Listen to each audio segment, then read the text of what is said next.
C'est un appel que j'envoie, qu'ils arrêtent cette violence. Côté face, la Guadeloupe, ce sont ses plages paradisiaques, mais côté pile, la nuit, c'est également sur ces plages, les plus sauvages surtout, que des yoles, des bateaux de pêche arrivent de la Dominique notamment, pour livrer de la drogue, des cigarettes de contrebande et des armes. Oui, une arme pour 10 personnes ici en Guadeloupe, ça banalise forcément le passage à l'acte. La situation est hors de contrôle. La Guadeloupe est petite. Alors si vous avez de la chance, ce n'est pas quelqu'un de votre famille, mais si vous avez moins de chance, vous avez forcément quelqu'un qui connaît quelqu'un, qui a quelqu'un de sa famille, etc., qui soit victime de ce type de dossier. Si vous avez de la chance, vous vous en sortez avec des blessures. Si vous n'avez vraiment pas de chance, effectivement, votre famille, elle vous enterre tout simplement. Mais la personne qui était visée, c'était lui. Il y a un magasin qui s'appelle Fair Shoes. Ils l'ont poignardé là, malgré mon fils. Il a rampé. Et il s'est rendu juste en face à un magasin de chicha qui s'appelle Smoke. Et ils l'ont poursuivi.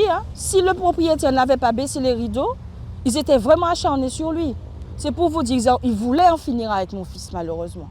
1 an plus tard, je reste toujours en colère.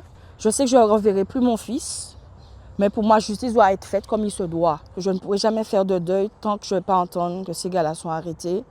Quand je dis ces gars-là, je précise, c'est des jeunes entre 14 et pas plus que 19 ans. On a un vrai rajeunissement. Alors d'abord des auteurs de vol avec armes.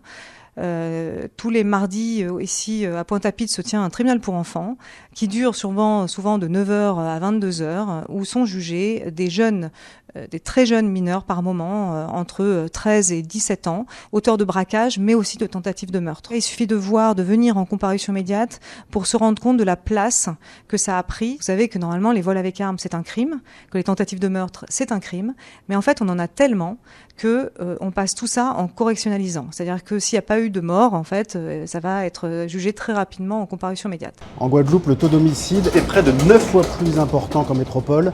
Et face à cette réalité, ici, au CHU de Pointe-à-Pitre, le personnel est désormais formé à la médecine de guerre. Nous sommes de plus en plus sollicités pour des victimes qui présentent des lésions dont le niveau de gravité a augmenté depuis l'apparition malheureuse d'une circulation accrue des armes automatiques qui sont responsables de blessures tout souvent létales ou de traumatismes très délabrants auxquels nous n'étions pas confrontés auparavant, auxquels les médecins militaires, nos collègues, étaient rodés.